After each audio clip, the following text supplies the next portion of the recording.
Tuesday of next week, Dia. All right, Jill, thank you. Apple is closing an iPhone loophole that helps police with investigations. And Oprah has done a lot of things, and now she's godmother of a cruise ship. Jane King has these stories and so much more. It's today's Business Report. Apple is making it more difficult for police to break into iPhones. The company is closing a loophole where police would pay a third party to break into a phone. Now, police would use the information to try to track down criminals or terrorists.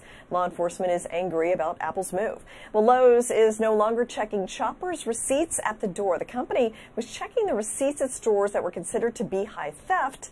Over Memorial Weekend, a man says he was stopped and told to show his receipt twice at a store in Philadelphia.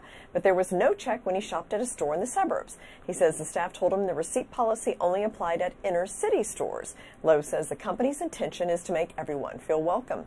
Anheuser-Busch pulling funding from a controversial alcohol study. The New York Times says its money was calling into question the credibility of the study. The NIH last month suspended enrollment in this clinical trial on the health benefits of moderate drinking after questions about the beer company's sponsorship of that study. And also, Holland America has a new cruise, a 3-day girls getaway, and Oprah is front and center. The cruise will embark from Fort Lauderdale and head to the Bahamas. Guests will have the opportunity to attend one of 3 live conversations with Oprah.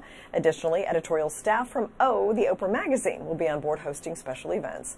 From the NASDAQ, I'm Jane King with your business update. Jane King, thanks so much. Let's take a look, see how those stocks are performing at this noon hour. Dow Jones Industrial down 4 points, sit at 25,196. NASDAQ Composite, it's climbing 63 points to sit right now at 77.58. Credit card holders can expect to fork out more money in interest payments annually. Consumers are in store for higher interest rates on that plastic. This after the Federal Reserve raised its benchmark interest rate a quarter point. According to Compare Cards, the rate hike will result in an estimated $2.2 billion alone in interest payments for cardholders with balances. And if there are 2 more rate hikes as forecasted, it could boost interest paid on credit cards to roughly $10 billion next year.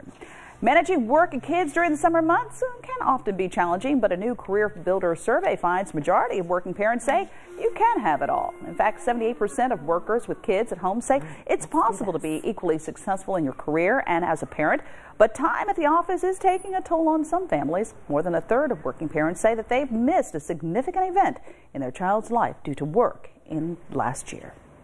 There is troubling news to report from the Centers for Disease Control. The nation's preterm birth rate continues to rise.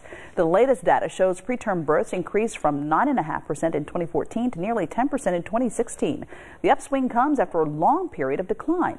Preemies are at high risk of developmental delays, chronic health problems, and even early death. Well, here's motivation to get yourself to church on Sunday, or a mosque or temple. New research finds having strong ties to religion may increase your life expectancy. Ohio State researchers scoured 1,500 obituaries for this study. Those who were heavily involved with church lived nearly 4 years longer than people whose obits made no mention of religion. Researchers say the increase in longevity is likely due to the social connections and volunteerism of religious groups. Well, you've heard of soccer camp and football camp, but what about